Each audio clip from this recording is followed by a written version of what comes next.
ஆள வார்த்தை கேளுங்கள அம்மன் வார்த்தை பாருங்கள ஆள வார்த்தை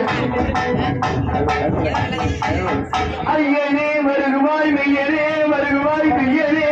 வருகுவாய் கழுவுடையான் சாமி உடைய ஓடி